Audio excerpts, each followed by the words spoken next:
tocar este tema, que se da pues, principalmente por, por la relación que existe entre el término de perturbación estocástica y la variable X. Relación que no debería existir, que enseguida vamos a ver una figura de eso.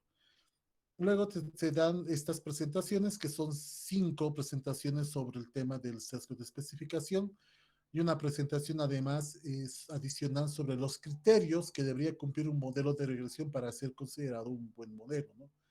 Esto con las herramientas que estamos manejando hasta este punto. Después, bueno, la biblioteca, claro, donde hacemos una exposición del tema teórico del sesgo de especificación y desarrollamos un ejemplo, ¿no? Cuya base de datos es el archivo datos para que puedas controlarlo. Claro, y en el manejo de software, que ya sabes que puede ser cualquier software y da los resultados que vemos aquí. El tema de variables proxy es un tema importante. Este tema se lo ve como mm, o sea, es una especie de tema antecedente de lo que viene luego, que son los mínimos cuadrados en indirectos, variables instrumentales.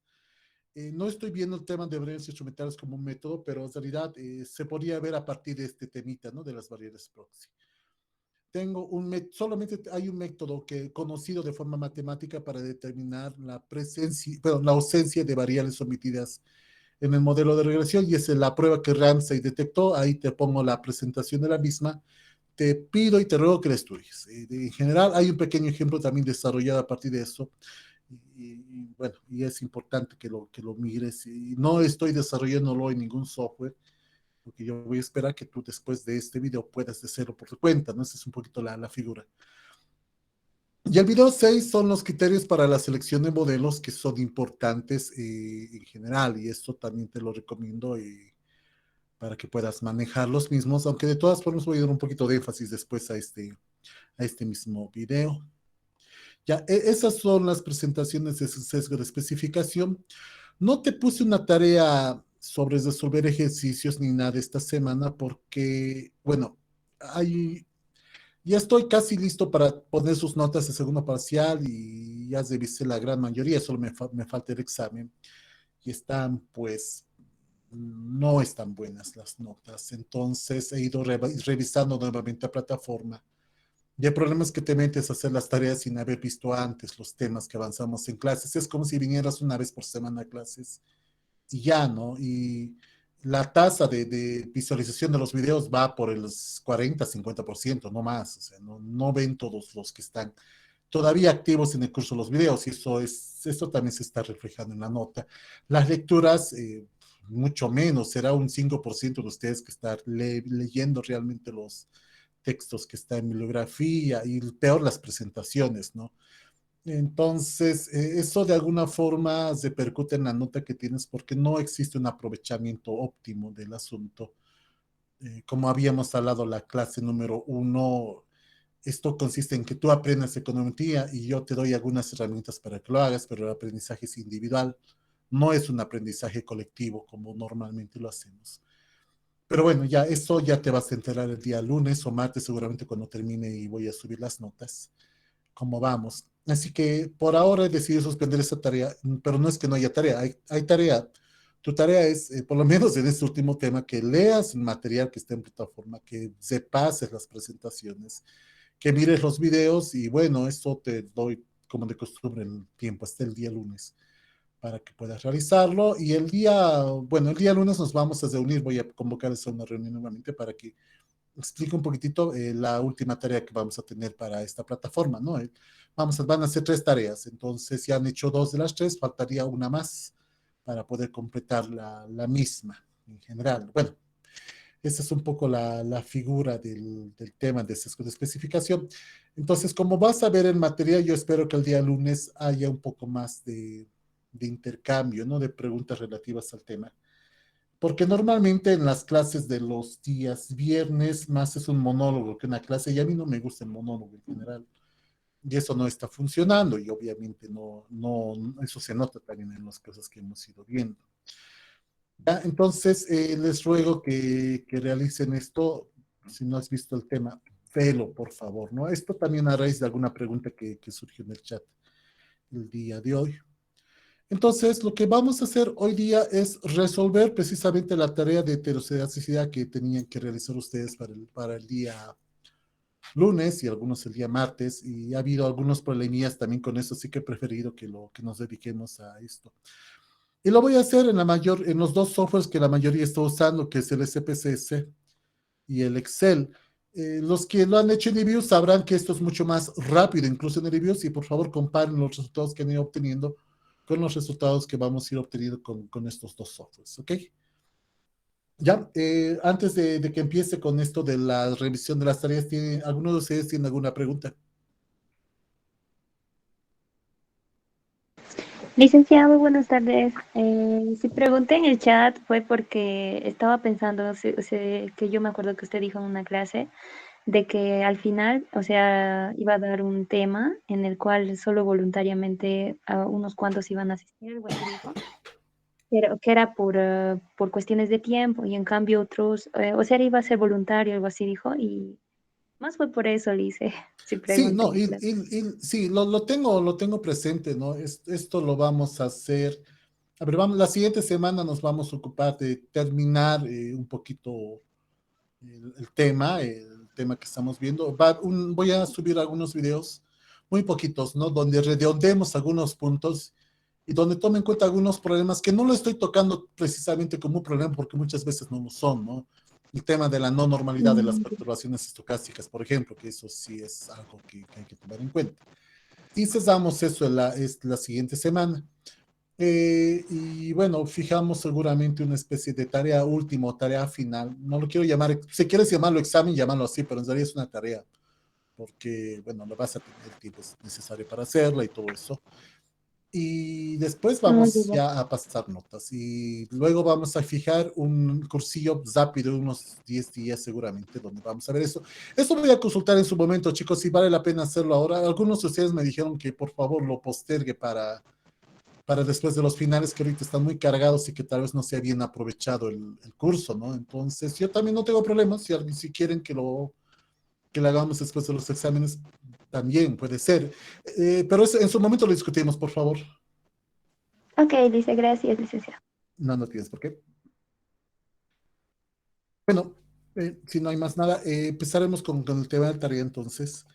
Me vengo aquí a plataforma, vemos cuál era la tarea para la semana, que es la tarea sobre heterocedasticidad, que se ve acá. Entonces, se te pedía que de la regresión específicamente con la base de datos que te ha tocado.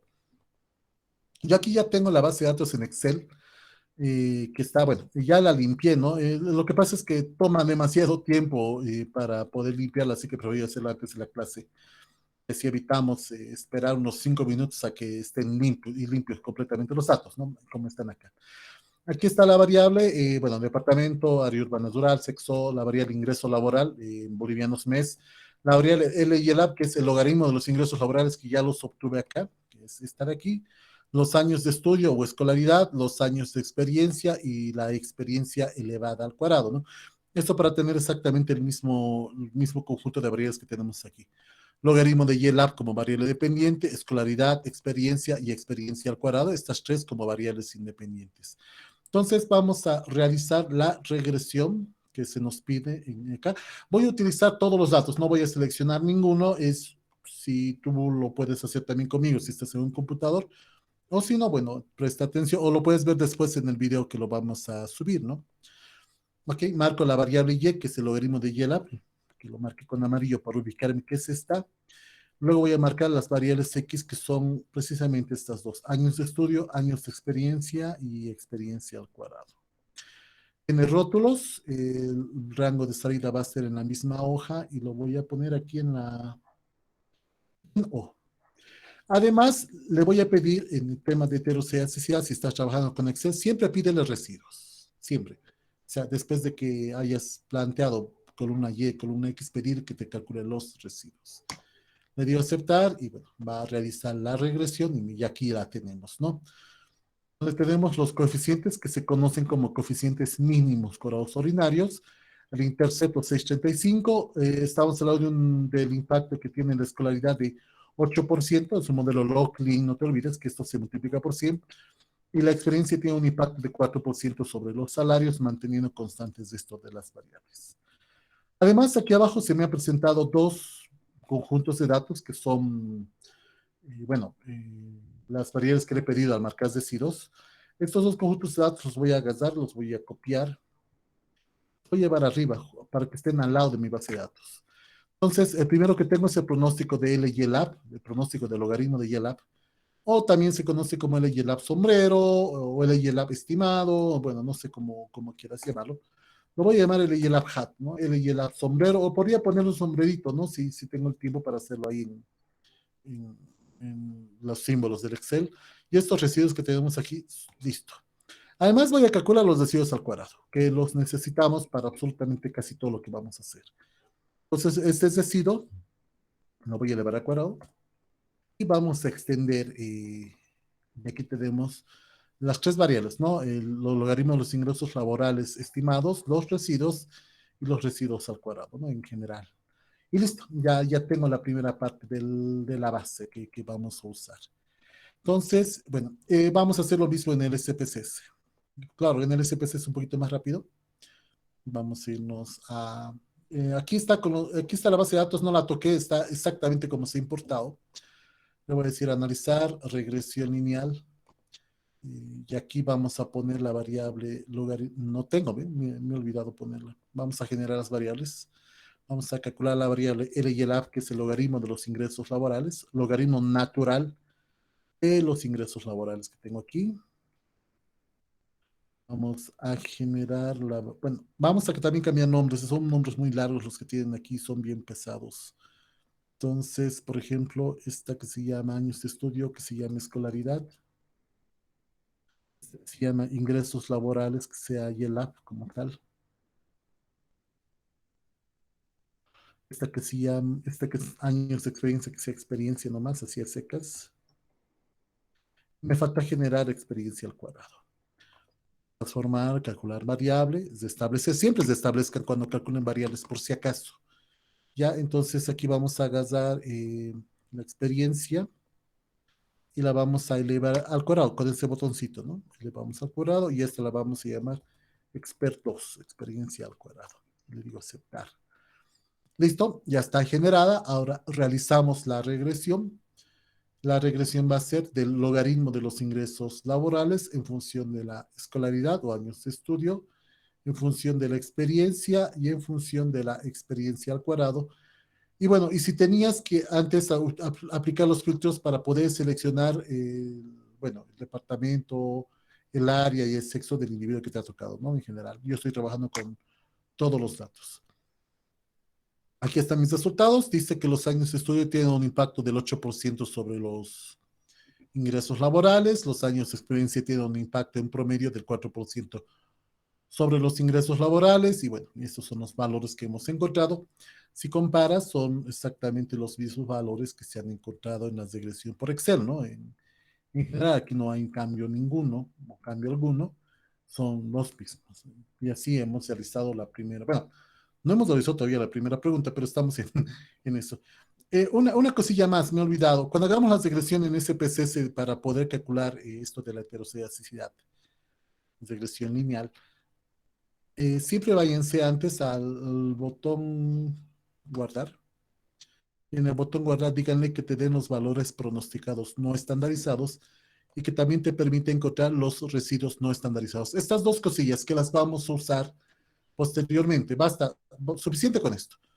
Bueno, voy a volver a decir que me dé lo mismo y me va a dar estos dos valores. Y si nos fijamos en la base de datos, han sido generadas dos columnas. Igual que en el Excel, las mismas que en el Excel. P1, que es y hat, o bueno, la variable dependiente estimada, y es sombrero, y res1, bueno, que son los residuos, ¿no? Entonces ahí los tengo. Claro, la diferencia es que aquí en el SPSS estoy trabajando con todos los datos y donde no hay datos es que no se ha generado absolutamente nada, ¿no? Disculpen. Entonces ya está. Vamos con las preguntas bueno, vamos a generar una variable nueva aquí antes de hacer las preguntas para que tengamos exactamente lo mismo que tenemos en el Excel, que es E2, que son los residuos al cuadrado. Entonces aquí voy a agarrar a res1, que son los residuos, y los voy a elevar al cuadrado. Y listo, ya tengo los residuos al cuadrado, entonces ya tengo las dos bases de datos listas para empezar a trabajar. Vamos con la pregunta 1. Dice, detecte heterocetasticidad por el método gráfico, copie y pegue los gráficos e indique claramente sus resultados. Tengo variables dependientes, 3, que son la escolaridad, la experiencia y la experiencia al cuadrado. Pero para términos gráficos, tanto la experiencia y experiencia al cuadrado se pueden trabajar de forma similar, son lo mismo prácticamente. Entonces, solo necesito dos gráficos, el gráfico de los residuos al cuadrado en función de la escolaridad y el gráfico de los residuos al cuadrado en función de la experiencia. Entonces, voy a hacer algo, voy a copiar todos mis datos y los voy a llevar a una hoja en el Excel, simplemente para ordenarme, ¿no? Para saber qué estoy haciendo en cada lado. Voy a generar una hoja que diga gráfico, y vamos a poner los gráficos. En esta hoja vamos a pegar los datos que estoy copiando, ¿no? Que los necesito todos. Básicamente son dos gráficos de dispersión, los residuos al cuadrado en función de la escolaridad y los residuos al cuadrado en función de la experiencia. Así que lo que voy a hacer aquí es copiar los datos para poder hacer esto. Primero vamos a copiar la escolaridad, aquí los residuos al cuadrado, ahora voy a copiar la experiencia, y otra vez los residuos al cuadrado, ¿no? Para poder hacer este tipo de gráficos. Voy a extenderlo para que esto se copie de forma rápida. Aquí tengo, vamos con el primer gráfico, marco y selecciono las dos columnas, residuos al cuadrado y escolaridad, bueno, escolaridad y residuos al cuadrado en ese orden. Vamos a insertar gráfico de dispersión. Y aquí está. Este es el primer gráfico que tenemos, es el gráfico de dispersión de los residuos al cuadrado en función de la escolaridad. Lo voy a poner aquí arriba. Gráficos de los residuos al cuadrado, que es en el eje de las 10, y en el eje de las X está la escolaridad. Vamos con el siguiente gráfico. Nuevamente, fíjate que estoy poniendo la variable X primero y luego la variable Y para poder hacer el gráfico de forma rápida, ¿no? Voy a insertar, le digo gráfico de dispersión y aquí está nuevamente mi gráfico donde la variable Y son los residuos al cuadrado y la variable X es la experiencia. Entonces, aquí tenemos los dos gráficos mencionados. Ahí está. Momentáneamente lo voy a dejar ahí, voy a hacerlo en el SPSS para mostrar cómo se realiza aquí. En el botón gráficos me voy a los cuadros de diálogo antiguos. Hay varias maneras, aquí no es la única. Esta es la que uso yo y la que me gusta, ¿no? En el cuadro de diálogos antiguos le digo dispersión, puntos. Vamos a hacer un gráfico de dispersión simple. Definimos en el eje de las Y's va a estar la escolaridad o los años de estudio. Perdón, eso es en el eje de las X. Los años de estudio están en el eje de las X y en el eje de la Y está pues los residuos al cuadrado. Ahí está mi primer gráfico y le digo aceptar. Entonces, mientras lo calcula, no creo que tarde mucho, ahí está el gráfico de dispersión, donde los residuos al cuadrado están en el eje de las Y y los años de escolaridad están en el eje de las X. Voy a hacer un gráfico más para terminar este asunto. Vamos otra vez a la dispersión. En el eje de las Y sigue siendo los residuos al cuadrado. Y en el eje de las X vamos a poner a los años de experiencia. O experiencias secas. Y listo. Ahí están los dos. Entonces, si comparamos, por favor, fíjense este primer gráfico y comparemos el gráfico de dispersión de los residuos al cuadrado en función de la escolaridad con lo que tenemos en el Excel. Son prácticamente los mismos, ¿sí? Entonces, ¿qué tenemos que buscar en este gráfico para detectar heterocelasticidad?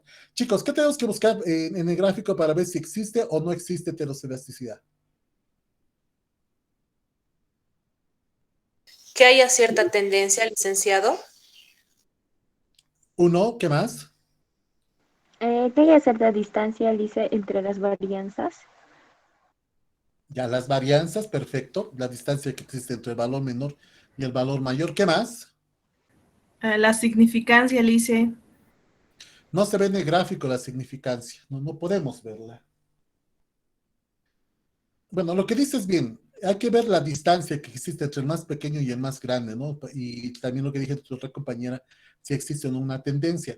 Hay una tercera que está más en los videos teóricos. Hay un video donde estoy haciendo el análisis de los países y las manufacturas que tienen.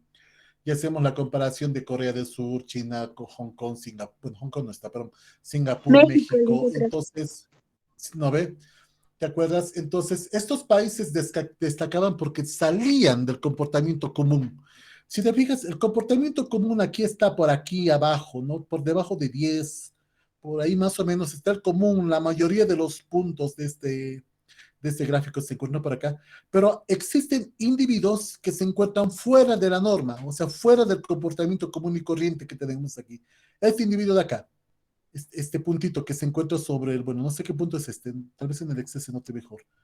Aquí este señor que está, es el señor 5,36, 5,36, o sea, es una persona que tiene 5 años de escolaridad, ¿sí? Pero que tiene, bueno, que está con un deseo de 36, es gigante, es una persona que gana seguramente mucho. Y aquí hay otro que se encuentra por acá. A estos se los conoce como outliers en inglés. En español el término vendría a ser datos dispersos, datos atípicos, mejor dicho, porque salen del comportamiento típico. Por eso se conocen como datos atípicos o en inglés se lo conoce como outliers. Estos outliers salen del comportamiento común y son un indicador de que las varianzas son gigantes. Claro, porque la presencia de un outlier automáticamente dispara el valor de tu varianza y entonces es un indicador de la presencia de heterocedasticidad. Entonces, si en el gráfico, pues, así de rápido, tú detectas que hay outliers, que hay individuos que se salen del comportamiento normal, entre comillas, de los datos o de los individuos en el conjunto de datos que estás manejando, ese es un indicador de la presencia de heterocedasticidad. Entonces, en el gráfico de los decidos y la escolaridad, veo la presencia de un outlier aquí. Y en el gráfico de los decidos, en función de la experiencia, también, fíjate, aquí arriba hay un outlier, aquí hay otro señor, aquí hay otro. Entonces tenemos varios outliers, por lo tanto, esto está disparando nuestras varianzas y bueno, puede provocar la famosa heterocedasticidad. Y además, en este gráfico, si te fijas, hay una especie de abanico que se va abriendo, al principio es chiquitito, como un embudo inverso, y va creciendo, o sea, una especie de abanico dictado por este dato y por este conjunto de datos que se cortan al final. Entonces, incluso con este gráfico, este que estás viendo de aquí de los años de experiencia, puedo indicar que parece que este es el tipo esta es heterocedasticidad de tipo 2, porque parece que a medida que aumentan los años de experiencia, también están aumentando los desvíos acordado, por lo tanto, está aumentando la varianza. La varianza aumenta con los años de experiencia, al parecer. Y se nota mucho en este conjunto de datos que tenemos acá, ¿no? Pero lo más trascendental en estos gráficos es ver la presencia de outliers, ¿no? Y eso sí me determina, eh, perdón, heterocedasticidad. Y lo mismo aquí. ¿Ya? ¿Estamos de acuerdo? Sí, Lice. Ahora está clarito, Lice. Vamos con el inciso B. El inciso B lo haremos después, por el tema de tiempo, por si acaso, porque si no me voy a ocupar toda la hora solo con el B y me interesan mucho los otros puntos. Empezaremos con el C, luego al final volvemos al B. Vamos a detectar heterocedasticidad utilizando el método de White y vamos a escribir nuestros resultados. Entonces, vamos a ver, la prueba de White que normalmente usamos en estos modelos, un segundito, creo que estoy desconectado.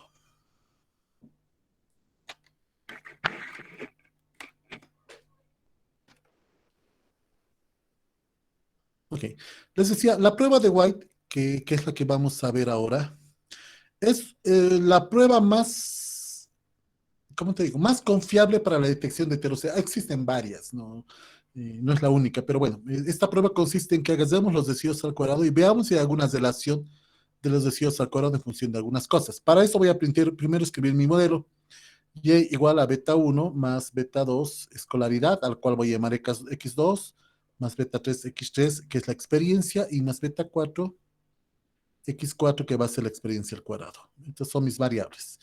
Entonces, la prueba de White para un modelo con 3 variables vendría a ser la siguiente. El estimador, o el intercepto beta 1, más el beta 2 de x2, más el beta 2, beta 3 de x3, y más el beta 4 de x4, ¿no? A estas se las conoce como las variables sin niveles, ¿no? Las variables como tal. Luego vamos a incorporar sus cuadrados, más beta 5 de x2 al cuadrado, más beta 6 de x3 al cuadrado, y más beta 7 de x4 al cuadrado. ¿Sí? Esta es la que tenemos ahí. Y además vamos a introducir sus productos, sus interacciones entre cada uno de ellos. Entonces tengo beta 8, x2 por x3, más beta 9, x2 por x4, y más beta 10, x2 por x, perdón, x3 por x4. Y más un epsilon, que se supone ya no tendría ningún tipo de heteroscedasticidad, porque esta prueba va a contemplar la heteroscedacidad lineal, la primera parte, la que está con negro, la heteroscedacidad cuadrática o geométrica que tenemos, que es la que está con azul, y cualquier otro tipo de heteroscedacidad que puede venir de las interacciones, que está con verde. O sea, esta prueba detecta 3 tipos de heteroscedacidad, no las analiza de forma individual, sino de forma colectiva. La hipótesis nula que está detrás de todo esto es bien clarita, y esta es la hipótesis nula prácticamente para todas las pruebas de heteroscedacidad que existen, que indica que la varianza es constante. Esa es la hipótesis nula. Entonces, una hipótesis de varianza constante también se la conoce como homocedasticidad. Eso es lo que tienes que tener en cuenta cuando hagas las pruebas. Esta prueba y la prueba de Goldfeld-Quandt también lo propio, tienen la misma hipótesis, que la varianza es constante y es homocedástica. Entonces, aquí probando si se rechaza o no la hipótesis. Obviamente, la hipótesis alterna indica que la varianza es no constante. La varianza es no constante. Y esto se lo conoce como heteroscedasticidad, cuando no tenemos una varianza constante. Entonces, eso es lo que tiene que estar claro en lo que estamos realizando. Si yo rechazo la hipótesis nula, estoy rechazando la hipótesis de varianza constante. Estoy rechazando la hipótesis de homocedasticidad. Si yo no rechazo la hipótesis nula, si no la rechazo, pues obviamente no voy a rechazar homocedasticidad y me voy a quedar en ella, ¿no? Esa es la figura. Entonces, cuando rechazamos o no la hipótesis nula, va a depender mucho del estadístico F que encontremos. Bueno, más que de F, de su probabilidad, pero bueno, F tiene mucho que ver en el asunto. Si esta probabilidad es más pequeña que 0.01 al 99% de confianza, obviamente sabemos que el estimador es significativo y estamos rechazando la hipótesis nula. Eso siempre lo sabemos desde la primera vez que hemos empezado a ver este tema de las hipótesis en los modelos de regresión. Entonces, si resulta que esto es más chiquito que 0.01, pues rechazo la hipótesis nula. Pero bueno, si esta probabilidad pues resulta que no, que es más grande, ¿no? Por ejemplo, 0.65. Esto es más grande que 0.05, incluso al 95% de confianza. Entonces, no se rechaza la hipótesis nula. ¿Cuál es la hipótesis nula? La hipótesis de homocedasticidad. Entonces, si el valor de probabilidad es más grande que 0.05, por ejemplo, o que 0.01, dependiendo del nivel de confianza con el cual estás trabajando, no vamos a rechazar la hipótesis de homocedasticidad. Es importante eso, por favor. Me ha asustado un poquito a ver las conclusiones en el cuestionario era bien sencillito. ¿Cuál es el valor de F obtenido? Donde tenías que anotar este valor de F y dime si se rechaza o no. Tú rechazas la hipótesis, no en función de la probabilidad, no de F. Bueno, si lo quieres hacer en función de F, tienes que agarrar la tabla F y buscar un F crítico para ver si se rechaza o no la hipótesis, no como se hace con la prueba de Goldfeld-Quandt, ¿sí? Pero ¿para qué hacerlo si prácticamente esto de la probabilidad te da una forma de ser mucho más rápida, lo mismo, ¿no? Y llegas a los mismos resultados. Bueno, realicemos la prueba de Y y veamos cómo nos va con esto. Lo voy a hacer en el Excel. Para eso voy a volver a copiar mis datos y los voy a poner a una hoja nueva, a la cual voy a llamar White. Vea que esta es la prueba de Y como tal, ¿no? Pegamos. Voy a quitar estas variables que estoy volviendo a copiar, no las necesito. Y eliminamos. Listo, estamos en una hoja nueva. Entonces aquí ya tengo las variables que vamos a utilizar. Simplemente voy a ordenarlas, ¿no? Para tenerlos en el mismo orden que estamos viendo aquí. Entonces primero vamos a tener los decididos al cuadrado. Ya está acá los decididos al cuadrado. Lo voy a pintar de amarillo para que ubicarme que esta es mi variable dependiente. Luego tenemos las otras variables, x2, x3 y x4. Entonces aquí voy a tener escolaridad, que son los años de estudio, experiencia, y la experiencia al cuadrado, ¿no? Aquí están mis variables como tal. Entonces simplemente voy a copiarlas Y aquí tengo las variables que están de este color negro, ¿no? Que tenemos ahí. Luego tenemos las variables en azul, que son las variables cuadráticas. ¿Ya? Entonces aquí voy a tener la escuela al cuadrado, voy a tener la experiencia al cuadrado y voy a tener la experiencia cuadrada al cuadrado, ¿no? La experiencia cuadrado, perdón, experiencia al cuadrado, y aquí voy a tener la experiencia cuadrada que está elevada al cuadrado, ¿no? Que esto sería la experiencia cuadrada elevada al cuadrado, sería la experiencia a la cuarta, ¿no? Como tal. Ahora, si te fijas aquí, ya que estoy repitiendo, experiencia al cuadrado ya existe en el modelo, en la columna N ya está experiencia al cuadrado, entonces, si yo le introduzco acá, voy a provocar multicolinealidad perfecta, porque no puede haber dos variables que son exactamente lo mismo. Así que aquí que tengo el permiso de poder ignorarla, no la pongo. Entonces solamente voy a tener dos variables en vez de las tres que deberíamos tener. Una, dos, tres, donde está x2 al cuadrado, x3 al cuadrado y x4 al cuadrado. Solamente voy a poner dos, porque la otra no puedo ponerla para evitar justo el problema de multicolonialidad perfecta. Estas están pintadas de azulito, o voy a pintarlo también de azul para que se note que voy de acuerdo con lo que hemos anotado ahí.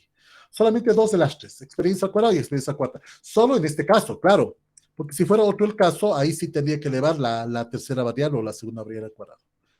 ¿Ya? Entonces, aquí la escolaridad al cuadrado, y aquí la experiencia cuadrada al cuadrado, ¿no? La experiencia cuadrada la elevo al cuadrado, que es lo mismo que decía experiencia a la cuarta, pero bueno, no entremos en tanto detalle.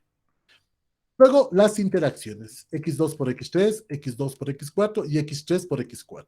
Entonces, aquí anotamos eso. Escolaridad por la experiencia, la escolaridad por la experiencia cuadrado, aquí la experiencia por la experiencia cuadrada. Entonces hacemos eso, la escolaridad por la experiencia, la escolaridad por la experiencia al cuadrado y la experiencia por la experiencia al cuadrado. Ya tengo las variables y bueno, simplemente copio la fórmula hacia abajo para poder hacer la regresión. Y ahora realizamos esta regresión de White. En la prueba de ahí no estoy tratando de ver qué efecto tienen las X sobre las Y, qué efecto tiene la escolaridad sobre los ingresos, no me interesa. En la regresión de White quiero ver si la varianza es constante, nada más. Eso es lo único que me interesa. Entonces, realicemos esa regresión. Vámonos a datos, regresión lineal. Mi variable dependiente es la variable es decir, 2 al cuadrado, la marco. Y la variable independiente es este conjunto de variables que tengo acá. Escolaridad, experiencia, experiencia al cuadrado, las variables al cuadrado y las interacciones. Vamos a pedirle que me proporcione la regresión aquí en esta celda y no le voy a pedir residuos porque ahora sí no los necesito y le digo aceptar. Aquí está esta que se conoce como la regresión de White. Aquí lo único que me sirve, lo único que me interesa es F. No me interesa nada más que este F y su probabilidad, que es la de que tengo acá. No necesito ver la significancia de cada uno de los estimadores, no necesito ver el cuadrado, nada, solo F.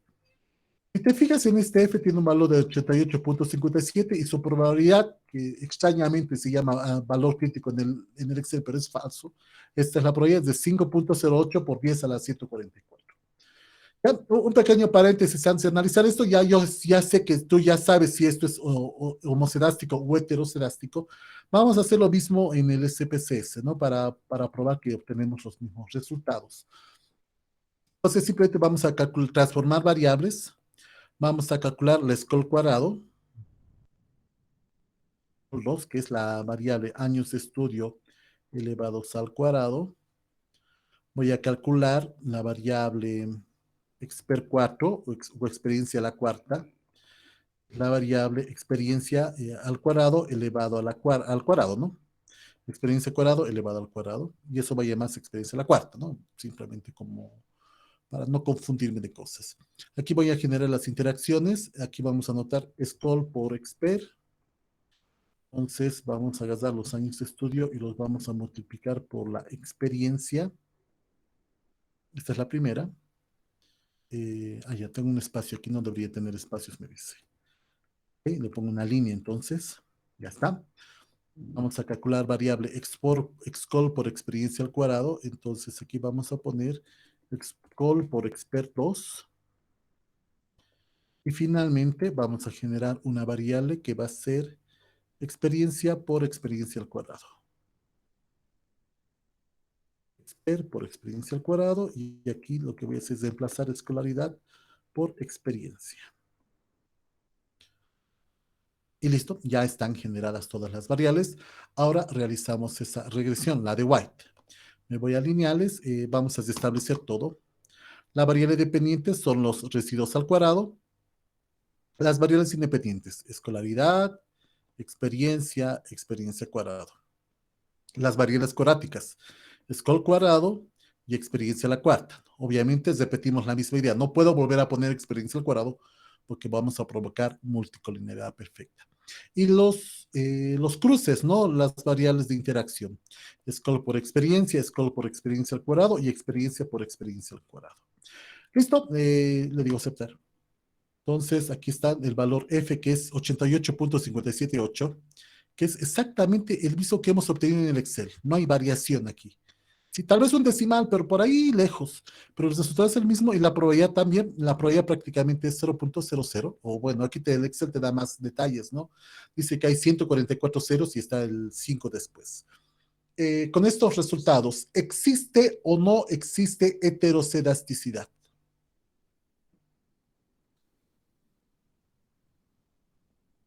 Sí existe, licenciado. Rechazamos la prueba de homocedasticidad. Sí existe, Correcto, Liz. rechazamos la hipótesis de homocedasticidad. Correcto, perfecto. La prueba de White llegó a la conclusión. Es lo único, para lo único que nos sirve White es para esto, para nada más, para encontrar F y nada más. Eso es lo único. Si no tuvieras la probabilidad, pero tienes F y sabes cuántos grados de libertad hay, podrías agarrar una tabla F y buscar también ahí los resultados si quisieras. ¿Ya? Eso respecto a la prueba de White. Entonces, sigamos y veamos qué más nos pide la tarea. Bueno, ya es hora de encontrar los ponderadores, dice, ¿no? El nuevo método que se llama mínimos cuadrados ponderados, que también se conoce como los mínimos cuadrados generalizados factibles, ¿no? Que ese es otro nombre, pero es muy largo, así que ponderado es mucho más simple de decir. Hay tres propuestas, hay tres tipos de solución para estos ponderados, que las vamos a anotar aquí. Entonces, vamos a buscar los mínimos cuadrados ponderados. Las tres soluciones. Mínimos cuadrados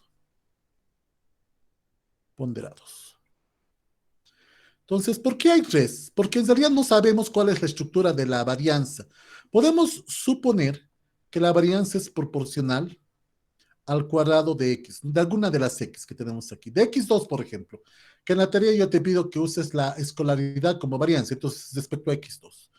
En esa situación, se dice que el factor a ponderar va a ser 1 sobre x. ¿Qué implica esto? Que si tú tienes un modelo del tipo como el que nosotros estamos trabajando, y igual a beta 1 más beta 2, x2, más beta 3, x3, más beta 4, x4, este factor de ponderación va a ponderar a todo el modelo, es decir, a la variable y la vas a ponderar, al coeficiente beta 1 lo vas a ponderar, aquí a x2 se pondera, x3 pondera y x4 pondera. Básicamente solo es eso, incorporar la p dentro del modelo. Al incorporar la ponderación dentro de la regresión, estás transformando los resultados, claro, se transforman. Entonces, ¿de qué forma? Eh, pues veamos aquí, y, como estamos ponderando por p, estás multiplicando por 1 sobre x, entonces y va a estar sobre x. Y esto va a ser a igual a beta 1, que está multiplicando a 1 sobre x. Beta 1, fíjate que ya que estaba solita, ya no está más sola, está ponderando, o es el coeficiente de 1 sobre x. Más beta 2. X2 sobre X2, bueno, eso es X2, ¿no? X2 sobre X2 se simplifican, por lo tanto, beta 2 va a quedar solito. Aquí hay un curioso caso de cambio, ¿no? Beta 1 se transforma en el estimador de la pendiente y beta 2 se transforma en la ordenada al origen. Beta 3, donde tengo X3 sobre X2, esto es X2 en todos los casos, y beta 4, donde tengo x4 sobre x2. Entonces, a este valor y se lo conoce como y asterisco, es el y transformado. Esto es igual a beta 1 x2 asterisco, más beta 2 está solito, no tiene ningún coeficiente, más beta 3 x3 asterisco, y más beta 4 x4 asterisco. Y listo. Ese es el modelo de regresión que vamos a ir cosiendo. Es una regresión de y en función de beta 1, de beta 2, de beta 1, beta 2, bueno, de x2, x3 y x4. Las regresiones como teníamos antes, con el cuidado de que aquí beta 1 y beta 2 cambian de papeles. Entonces, realizamos esto en el Excel. El caso número 1, voy a agarrar los datos de data 1 y lo voy a copiar y lo voy a pegar aquí en el Excel. Ya esto lo voy a llamar mínimos cuadrados ponderados 1, ¿no? Que es la primera cosa que vamos a hacer. Entonces, para esto no necesito ni y hat, ni deciros al cuadrado, porque no son parte de esto, ¿no? Vamos a eliminarlos. Y vamos a empezar a generar las variables, ¿no? Y sombrero, y asterisco, que tengo acá, x2 asterisco, x3 asterisco, y x4 asterisco. ¿Cómo van? Aquí es igual y asterisco a y sobre x2, y eso hacemos. Igual al valor de L y el lab, por si acaso, esa es nuestra y. L y el lab dividido entre los años de estudio. Y aquí está. Y felices seguimos y hacemos la regresión. Pero hay un detalle. Hay un detalle. En los años de estudio hay algunos valores iguales a 0. Por ejemplo, ese de acá. Valor igual a 0. Y eso, si te fijas, va a provocar que tengamos división por 0 y no podemos encontrar un resultado. No lo podemos encontrar porque la división por 0 es infinita. Entonces, ¿qué hacemos? Pues no nos queda otra que eliminar los ceros. Entonces, voy a utilizar un filtro para hacer eso. Voy a quitar los ceros del modelo. Todos los ceros, aquí están. Y los voy a borrar. Digo, eliminar fila. Mientras hace eso, voy a ir construyendo, para evitar perder tiempo, mis ponderadores en el SPSS. Ya, en el SPSS, por alguna mala programación, todos los ponderadores que se van a incluir, hay que elevarlos al cuadrado, porque está mal programado. Entonces, vamos a construir un ponderador en el SPSS directamente. ¿Cuál es el primer ponderador que vamos a usar? 1 sobre x2. Ese es mi primer ponderador. Entonces, lo construimos. Me voy a transformar, calcular variable, lo voy a llamar ponderador 1. Vamos a destablecerlos. Lo voy a llamar ponderador del método número 1, que es 1 sobre la escolaridad, ¿no? Que tenemos aquí. 1 sobre escolaridad. Pero como aquí está la escolaridad, y como les he dicho, en el SPSS siempre hay que elevar al cuadrado los ponderadores. 1 al cuadrado me da 1 y x2 al cuadrado me da x2 al cuadrado. Entonces voy a elevar al cuadrado la escolaridad. Escolaridad al cuadrado. Por esa razón, es un error del software, no es nuestro, porque el ponderador que ya les estoy mostrando cuál es 1 sobre x, pero en el SPSS hay que elevar al cuadrado porque si no sale cualquier cosa. Le digo aceptar. Está construido mi ponderador para el SPSS, ¿ya? Claro, como hay divisiones entre ceros, aquí me está advirtiendo, hay celdas donde ha habido ceros, por lo tanto no hemos podido encontrar un resultado. Ok, genial, gracias, no necesito eliminar ninguna variable aquí en el SPSS, es una maravilla. Ya, vuelvo al Excel. Ya está, me eliminé todos los ceros. Listo, entonces, si es sombrero, ya asterisco ya existe, ya está todo, y ninguno de los datos es un valor infinito que puede meternos en problemas. Vamos con x2 al cuadrado. x2 al cuadrado viene a ser, perdón, x2 asterisco viene a ser 1 sobre x2, entonces eso hacemos, igual, 1 dividido entre los años de estudio. x3 es x3 sobre x2, x3 sobre x2. Entonces vamos con experiencia dividido entre años de estudio. Y x4 asterisco es igual a x4, que es la experiencia al cuadrado, dividido entre los años de estudio. Listo, ya tengo los integrantes de mi modelo, lo corro. Y vamos a hacer la regresión. Vamos a datos, vamos al análisis de datos, regresión.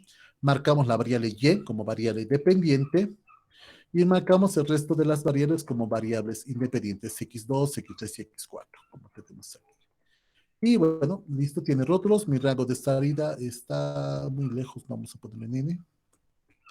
Y pedimos que nos haga la regresión. Ahí está mi regresión. Solamente en esta regresión perfecto salió todo como quiero, solamente tengan cuidado. Este que se llama intercepto, en realidad es el coeficiente de x2.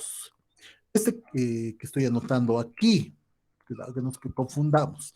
Este que se llama x2 asterisco, en realidad es el intercepto. Beta 1, si quieres. Está beta 1, lo vamos a enseñar beta 1. Este es beta 2. Este Es beta 1 y este sigue siendo beta 3 y beta 4. Aquí no hay ningún cambio. Pero ojo, este es el único cambio que tienes que hacer cuando haces de forma manual, si quieres llamarlo así, este tipo de modelos, ¿no? Y aquí están los resultados. Y estos coeficientes son los coeficientes mínimos correctos ponderados usando el primer método. Lo vamos a ver igual en el SPSS. En el SPSS es más rápido, por suerte. Lo único que tienes que hacer en el SPSS es generar tu ponderador. Ya está generado, P1. Listo, y este generador ha sido generado con 1 sobre X, pero en el caso del SPSS, elevando al cuadrado. Vamos a hacer ahora esto, vamos a hacer la regresión lineal, establecemos la regresión original, la que estamos queriendo averiguar, L y L como variable dependiente, y como variables independientes están en los años de escolaridad, que es esta, está la experiencia y la experiencia al cuadrado, nada más. Y ahora vamos a utilizar la ponderación MCP que tenemos aquí abajo, vamos a poner nuestro ponderador y lo vamos a poner ponderación MCP. Y le decimos aceptar. Y aquí está la regresión ponderada. Aquí el SPSS no cambia los valores, te los presenta como tienen que estar. La constante es 6.566. Aquí está, la constante es 6.566, como está aquí también. La escolaridad tiene un intercepto de 0.05968, 0.060 redondeando. La experiencia es 0.44, 0.44, y bueno, la experiencia al cuadrado 0.123 ceros, o redondeando 2 ceros y un 1, ¿no? Que es lo que tenemos aquí, 2 ceros y un 1. Si quieres tener más detalle de los resultados, puedes hacer un doble clic y fíjate uno por uno y ahí te va a ir diciendo, ¿no? Cuáles son los valores en general. Doble clic y ahí te muestra. Doble clic y ahí te muestra, doble clic y ahí te muestra. Si quieres llegar al valor exacto, ¿no? En el SPSS, y son los mismos que hemos encontrado con el Excel. Ese es el primer método para hacer las regresiones mínimos cuadrados ponderadas. Una vez encontrado esto, tienes que copiar los datos. Ojo, si lo haces en el Excel, ten cuidado. Este que dice X2 asterisco es beta 1 y este que dice intercepto es beta 2. Ese único cuidado tienes que tener. Después de esto es idéntico. Ya, eso respecto a mínimos cuadrados ponderados 1. Ahora vamos a encontrar las regresiones mínimos cuadrados ponderados 2. ¿Verdad? Para lo cual voy a copiar la misma base de datos que tengo aquí. Y bueno, no, lo voy a copiar todo incluso. Vamos a copiar todo hasta acá para hacerlo mucho más rápido. Y la pegamos también aquí. Para mínimos cuadrados ponderados 2, también claro, tenemos el valor de 0. Simplemente cambien los valores aquí y lo voy a anotar en mi pizarrita. Vamos con el segundo método. El segundo método indica que como yo no conozco la estructura de una varianza heteroscedástica, vamos a suponer que esta varianza es proporcional simplemente a la variable X, ¿no? La variable que estamos manejando. En este caso, el ponderador va a ser 1 sobre la raíz cuadrada de X. Esta situación. Si yo tengo el modelo que hemos estado viendo hasta ahorita, y igual beta 1 más beta 2 x2 más beta 3 x3 más beta 4 x4, voy a aplicar el ponderador para multiplicar todo el modelo. Y por P, beta 1 por P, beta 2, bueno, x2 por P, x3 por P y x4 por P. Entonces, como aplico el ponderador a todo el modelo, no le afecta. Entonces, desarrollamos esto. Tengo y dividido entre las raíz de x2 es igual a beta 1, 1 sobre las raíz de x2 más beta 2, donde tengo x2 sobre las raíz de x2 más beta 3, x3 sobre la raíz de x2 más beta 4, x4 sobre la raíz de x2. Bueno, simplemente hay que trabajar un poquito con estos datos. Si te fijas aquí, x2 sobre la raíz de x2 es lo mismo que decir la raíz de x2, ¿no? Es en general eso.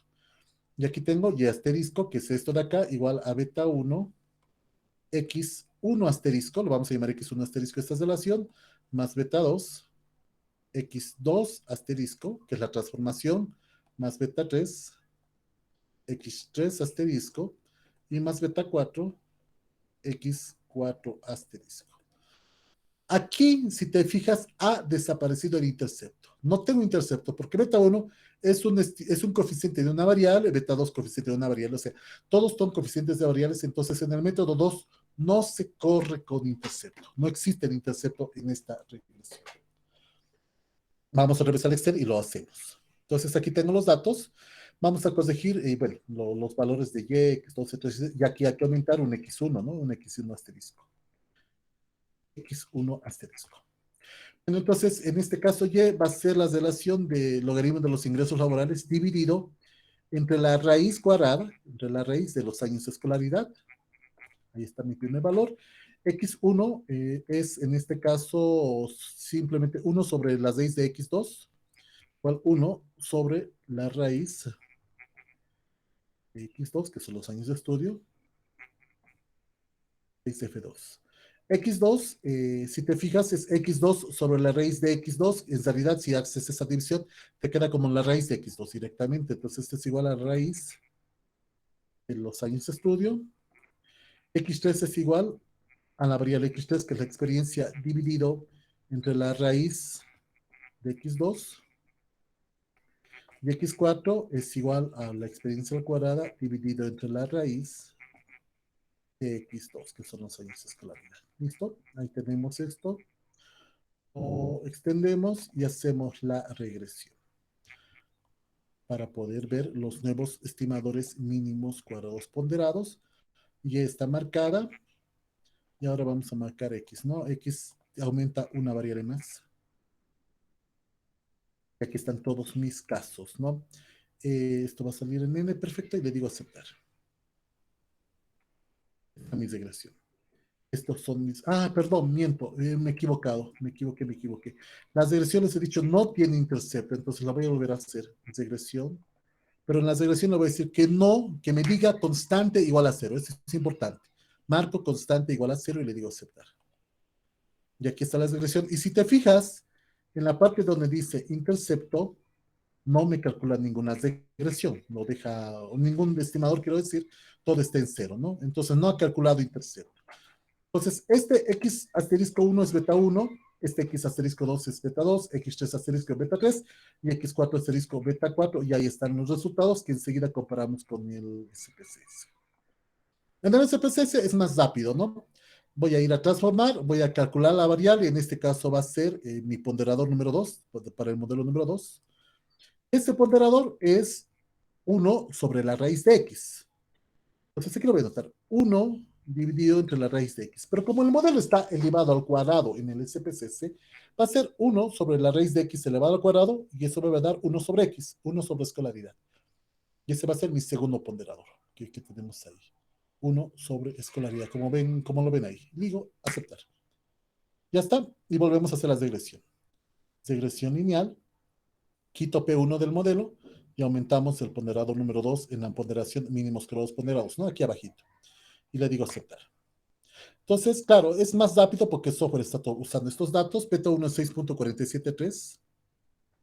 6.473, aquí está. Beta 2 es 0.071, beta 3 0.043, 71, 42, 8, que es 43 redondeando, y bueno, y beta 4 con el valor que tú tienes ahí. Entonces, esa es otra, bueno, las dos formas de realizar el mínimo grados ponderado 2, tanto en Excel como en el SPSS. Bueno, y bueno, veamos la última, para poder seguir avanzando. El tercer caso es el caso más general, es el que más se usa para poder calcular, para poder encontrar los estimadores mínimos que los ponderados, ¿no? ¿Por qué? Porque normalmente uno no sabe si está en X2, en X3 o en X4 la regresión, o está en todas. Entonces, como no se sabe bien esto, este es el caso que normalmente se aplica para todos, ¿no? Es el comodín. La estructura de la varianza es una varianza que es proporcional al valor estimado de, de Y dado X, ¿no? Que esto prácticamente es la regresión. Entonces, esto implica que es el valor esperado de Y dado beta 1 más beta 2, X2, etcétera, etcétera. Entonces, claro, ese es el detalle. El factor de ponderación aquí va a ser 1 sobre Y sombrero. En general, entonces si yo tengo el modelo Y igual a beta 1 más beta 2, X2 más beta 3, X3 más beta 4, X4 más epsilon, ¿no? Si quieres, multiplicamos todo, ¿no? Directamente voy a hacerlo aquí, todo lo vamos a dividir por Y sombrero, por 1 sobre Y sombrero, beta 1 por 1 sobre Y sombrero, X2 sobre Y sombrero, X3 sobre Y sombrero, X4 sobre Y sombrero. Bueno, incluso la epsilon sobre Y sombrero. En ese caso, esto vendría a ser Y asterisco igual a beta 1, X1 asterisco, más beta 2, X2 asterisco, más beta 3, X3 asterisco, más beta 4, X4 asterisco. Y ese es el modelo que vamos a correr. Es muy parecido al del caso número 2, solamente que el denominador es distinto. ¿Ya? Pero ojo, aquí. En el modelo que hemos ido corriendo hasta ahora, hemos eliminado escolaridades iguales a 0. ¿Por qué? Porque no podíamos dividir entre 0, ¿no? Por esa razón. Pero ahora ya no se justifica porque la escolaridad ya no está en el denominador. En el denominador está Y sombrero. Así que voy a volver a copiar los datos. Aquí vamos a hacer mínimos que los pondré a 2, 3, pero no los voy a copiar de donde ya eliminé los ceros, ¿no? Porque no tiene sentido. Lo voy a copiar de los datos de aquí atrás, de los originales, ¿no? Donde están los datos, data 1. Donde ya he calculado Y sombrero, y ya tengo los deseos también, así que los voy a copiar. Y los voy a llevar a esa hoja nueva, ¿no? Que es mínimos ponderados ponderados 3. Aquí están mis datos, LYLab, años de estudio, años de experiencia al cuadrado, Y sombrero, ¿no? LYLab, Y sombrero. Entonces, pues generamos las variables para poder hacer esa regresión. La variable dependiente, Y asterisco. Voy a copiar eso de aquí para evitar escribir a cada dato.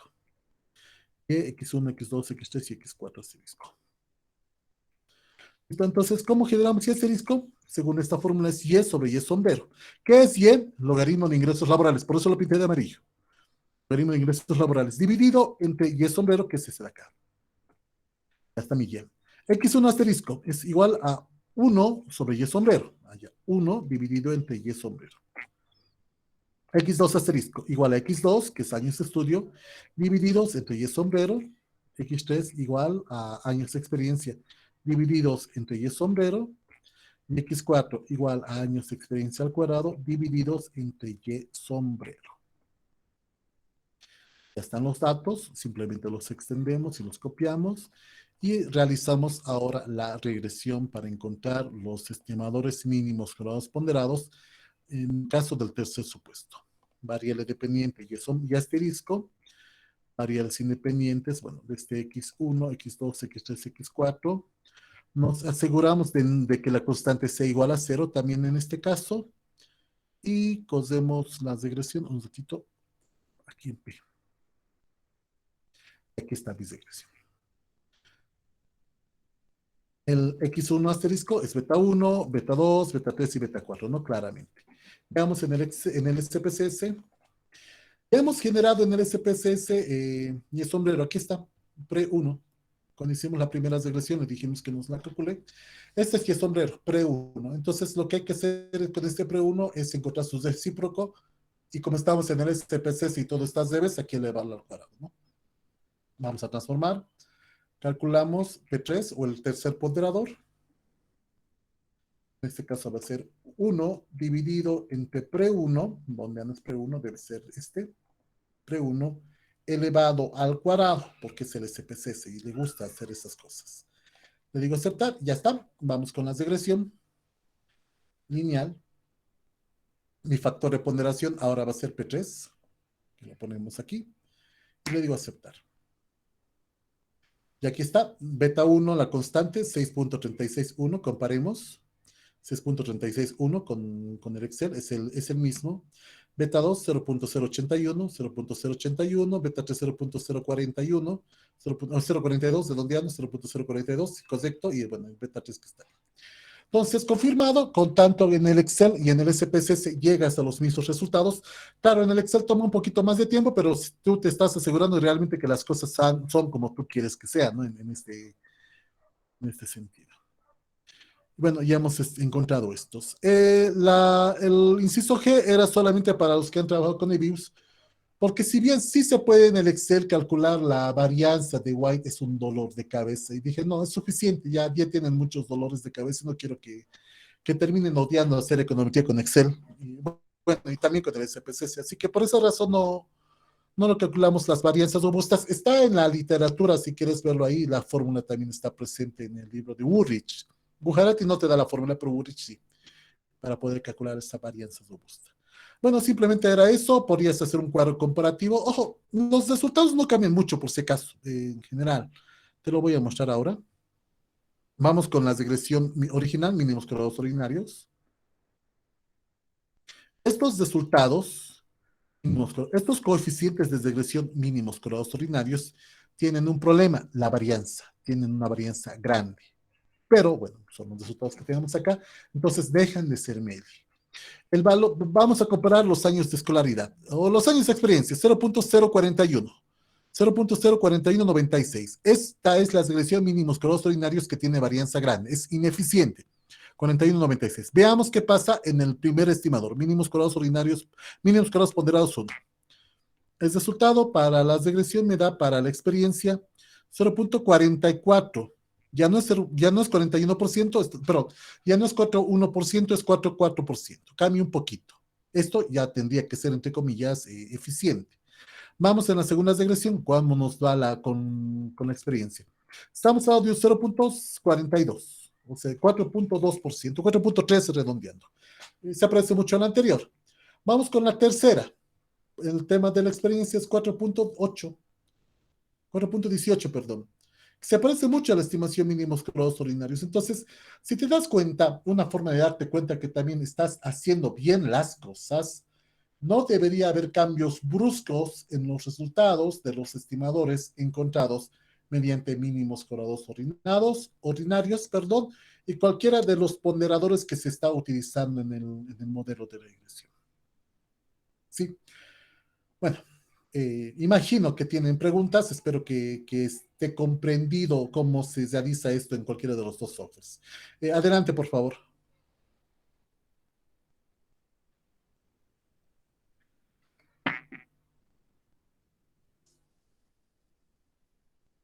Licenciado, mi pregunta, buenas, buenas tardes. Tenía una pregunta de los grados de libertad, Lice.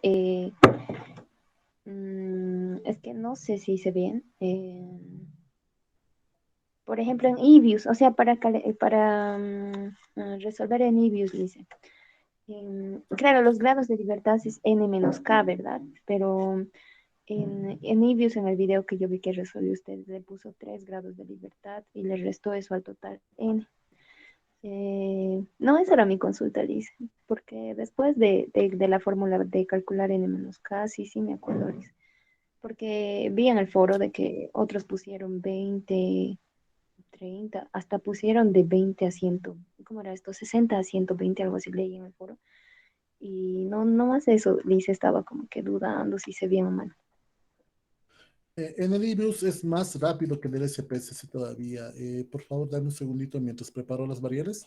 Años de experiencia, aquí cambia el nombre, experiencia. Ok, Creo Liz, que ya está experiencia al cuadrado. A ver, experiencia al cuadrado no está generada, la vamos a generar. Generamos, no necesito ni siquiera generarla, está automáticamente generada en el modelo. Aquí está mi modelo. Cogemos la regresión original, LS, logaritmo de los ingresos laborales. No lo cambié el nombre. Un largo ingreso laboral, lo voy a cambiar el nombre, que se llame simplemente salario.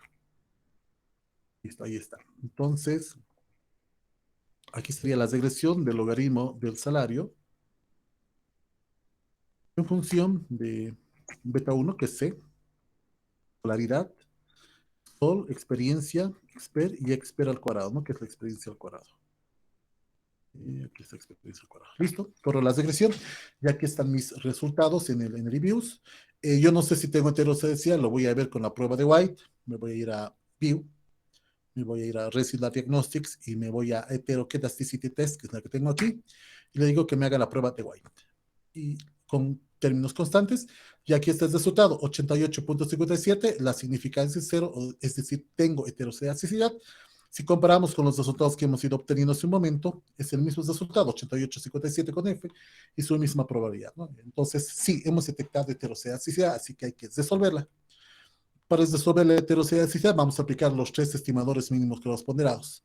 Me voy a procesos, especificar, estimar, y en opciones le digo que me calcule el ponderador, que en este caso es 1 sobre escolaridad. Escol. No va a salir nada. Cuando le digo que le digo aceptar, no va a salir nada. ¿Por qué? Porque tengo ceros. hay que eliminar los ceros. Entonces, lo voy a hacer directamente aquí, en la ecuación de estimación. Esto se hace en Reviews, en el botón procesos de la regresión, especificar, estimar. Y aquí abajito donde dice sample, no sé si lo puedes ver, si trato de agrandarle, vamos a agregar la condición. Si la variable scroll es mayor a 0. Scroll mayor a 0. Y ahora sí me voy a las opciones y le digo que los ponderadores utilicen el ponderador de 1 sobre scroll. Pues debido a que ya lo estamos introduciendo, ¿no? Esa es la variable que vamos a poner. Y le digo aceptar. Y aquí están mis resultados de la ponderación mínimos cuadrados ponderados 1, 656, 66 era para beta 1, 656, 66 es lo que hemos encontrado para beta 1, ¿no? Obviamente cambiando los valores. Es la misma que hemos encontrado con el Excel y con el SPSS. Continúo, me voy a procesos, a especificar, estimar. Ahora vamos a cambiar el ponderador. Ya no va a ser 1 sobre escolaridad, va a ser 1 sobre escolaridad, sobre las raíz de escolaridad. Mira, que yo no me acuerdo en el reviews cómo sacar el término de raíz, así que por eso lo elevo a 0.5. Es por esa razón, no me acuerdo. Hay un comandito para hacer eso, pero se me fue de la cabeza. Entonces, 1 sobre 0.5, le digo aceptar. Y aquí está mi segunda regresión ponderada. El valor de beta 1 es 6.47. Comparamos con lo del Excel. 6.47. Es exactamente la misma. Y finalmente, bueno, hay que hacer con el tercer ponderador. Procesos, especificar, estimar. Pero para el tercer ponderador, lo visto que en el Excel le haces datito, ¿no? Yo ya no necesito esta condicional de que la escolaridad sea mayor a 0.